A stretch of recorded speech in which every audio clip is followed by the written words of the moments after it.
Imagine waking up one day and realizing that everything you've ever understood as reality has only ever been a reflection. For as long as you can remember, you've been facing one direction, learning the shapes, recognizing the movements, understanding the patterns well enough that they stopped feeling learned and started feeling obvious. They made sense, they worked, they held together. Now imagine someone tells you that if you turned around, not metaphorically but completely, the world would stop making sense. Your eyes would hurt, your language would fail, and the things everyone else treats as solid would start to feel strangely thin. The question isn't whether something exists beyond what you've been shown. It's whether seeing it would cost you the life you know how to live. Let's step into an idea that explains not how reality works, but why most people never question it. This pattern was noticed long before screens, algorithms, or simulations. Over 2000 years ago, Plato gave it a shape. Not as a theory, as a warning. No one experiences the cave as deception. It doesn't present itself as false, artificial, or limiting. It presents itself as orientation, as the quiet background structure that tells people what matters before they ever have to decide for themselves. What sounds reasonable? What feels excessive? What kinds of questions invite conversation? And which ones cause the room to go quiet? These rules are rarely taught outright. They're absorbed gradually, the same way a language is absorbed, until reacting correctly feels less like obedience and more like intelligence. Within the cave, perception is not chaotic, it's patterned. Things repeat often enough to become reliable. Expectations are confirmed often enough to feel natural. Interpretations are shared widely enough that they stop feeling like interpretations at all. Over time, this feels like adaptation. It feels like common sense. And common sense, almost by definition, never feels imposed. What the cave offers is not ignorance, but coordination.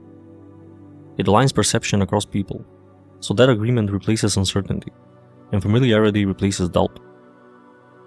When everyone is oriented in the same direction, reality feels solid, not because it has been tested, but because it has been shared. And shared realities are always more convincing than solitary ones. Life inside the cave moves smoothly. There is little need to translate reactions, defend assumptions, or justify why certain things seem obvious. Speech lands where it's expected to land. Responses arrive at the right moments. Participation feels effortless. Belonging, in this sense, is not emotional, it's structural. It protects against isolation, against constant self-doubt, against the exhausting task of renegotiating meaning every time one speaks. The cave doesn't take freedom away, it removes friction. This is why the cave doesn't feel like a prison. No one wakes up inside it thinking they're trapped. They wake up thinking they are realistic, adjusted, grounded, capable of navigating the world as it actually is. This is also why Plato does not describe the prisoners as foolish or miserable. He describes them as competent. They can name what they see, predict what will happen next, organize their lives around what consistently appears before them. The shadows aren't random, they're interpretable. An interpretation, when it works well enough, is sufficient for living. This is the detail most retellings quietly avoid. If the cave were obviously false, no one would remain inside it for long. But illusions don't survive because they are convincing. They survive because they are useful. They stabilize meaning. They synchronize attention. They make collective life possible. So when the question arises, why don't the prisoners turn around? The answer is not fear, it is coherence. Turning around threatens the internal map that allows a person to move through the world without hesitation.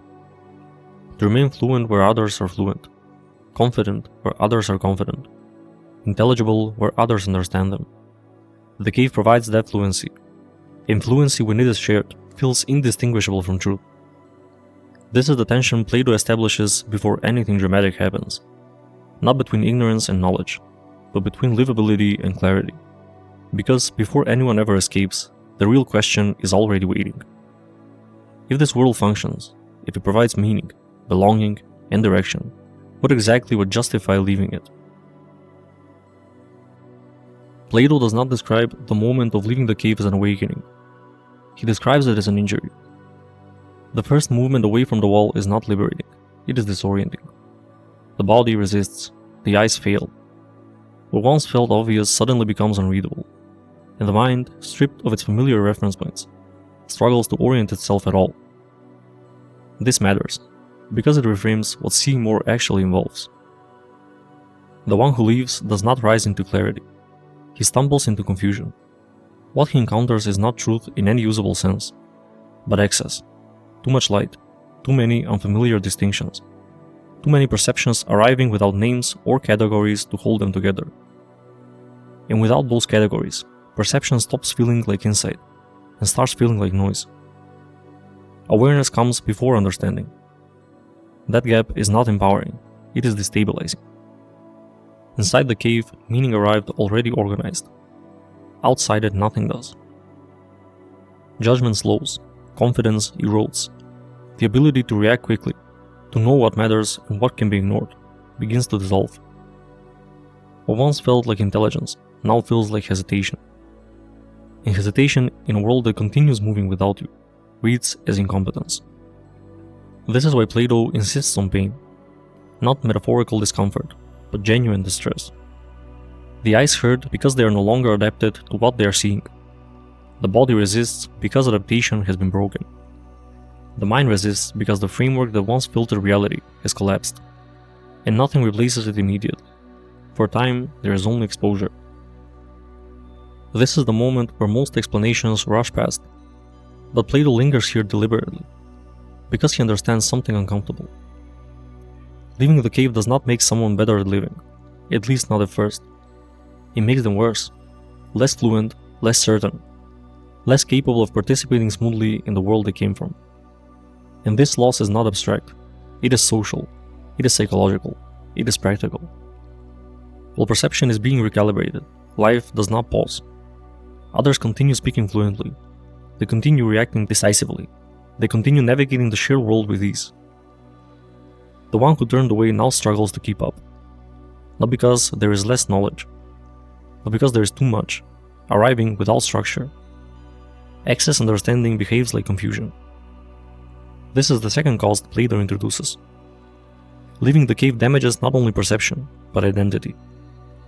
The person who once knew how to move, how to speak, how to belong, now finds that competence slipping away, not replaced by wisdom yet, only by distance.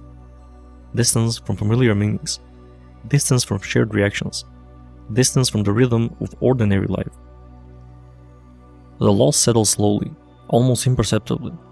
Fluency slips through the fingers, certainty trembles, and the effortless rhythm of life, once automatic, once invisible, now demands attention that the mind no longer has to give. Every conversation feels slightly off, every gesture slightly mistimed. The world that was once aligned with expectation now shifts beneath perception. The cave no longer feels false, and yet leaving it has not brought clarity. Instead, there is only the weight of what must now be navigated. A world that offers no certainty and asks for adaptation the mind is not yet ready to provide. Every step forward is a negotiation, every choice a question of whether this new vision, however vivid, can ever sustain a life. The disorientation does not lift, it accumulates, pressing on thought, memory, and action alike, until the question is no longer abstract. Can this life, shaped by seeing more, ever coexist with the one left behind? After the eyes adjust, after perception stabilizes just enough to function again, something unexpected happens. The one who left turns back, not out of superiority or obligation, but because meaning, however fragile, is still tied to others. Understanding in isolation is thin, it does not anchor life.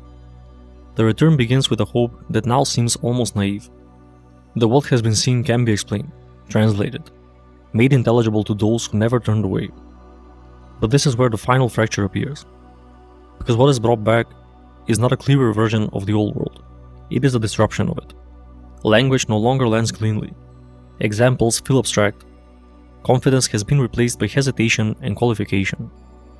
What is said may be accurate, but it no longer fits. And in a shared reality, fit matters more than accuracy. To those still facing the wall, the return looks like decline. Someone who once spoke fluently now sounds uncertain. Someone who once reacted effortlessly now pauses. Someone who once understood what mattered now questions it. This does not register as insight. It registers as damage. Plato does not describe outrage first, he describes mockery, because laughter is the first defense of a system that feels itself being unsettled. But mockery does not last. If the disruption continues, if the return figure insists, presses, refuses to realign, the tone shifts. What was once strange is becoming threatening. What becomes visible instead is something far less comforting. Groups do not primarily organize themselves around truth. They organize themselves around stability. And when that stability is disrupted by someone who no longer reinforces the shared orientation, the question quietly shifts. It is no longer about being right or wrong. It becomes a question of fit. Those who continue to turn back, who persist in unsettling what others rely on to function, do not spread clarity. They introduce strain. They disrupt the coherence that allows a group to move, decide, and survive. So the end is not marked by enlightenment spreading outward. There is no wave of liberation. Only the implicit understanding that those who insist on turning others around place themselves in danger, not because the group is cruel, but because it is functional. A shared illusion that sustains a way of life will always feel more real and more valuable than a truth that threatens to dissolve it. By the end, the cave no longer looks like a mistake. It looks like a solution. A fragile one, but a solution nonetheless. And the one who left no longer looks like a hero.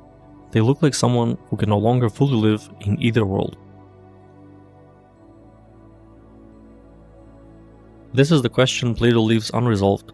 Not whether the cave is false, not whether clarity exists beyond it, but whether a life that sees more, understands more, and belongs less is a life that should be chosen.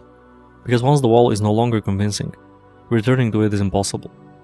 And stepping away from everyone else is never without consequence. Plato does not tell us which cost is higher. He only shows us that a cost exists and leaves the choice unfinished.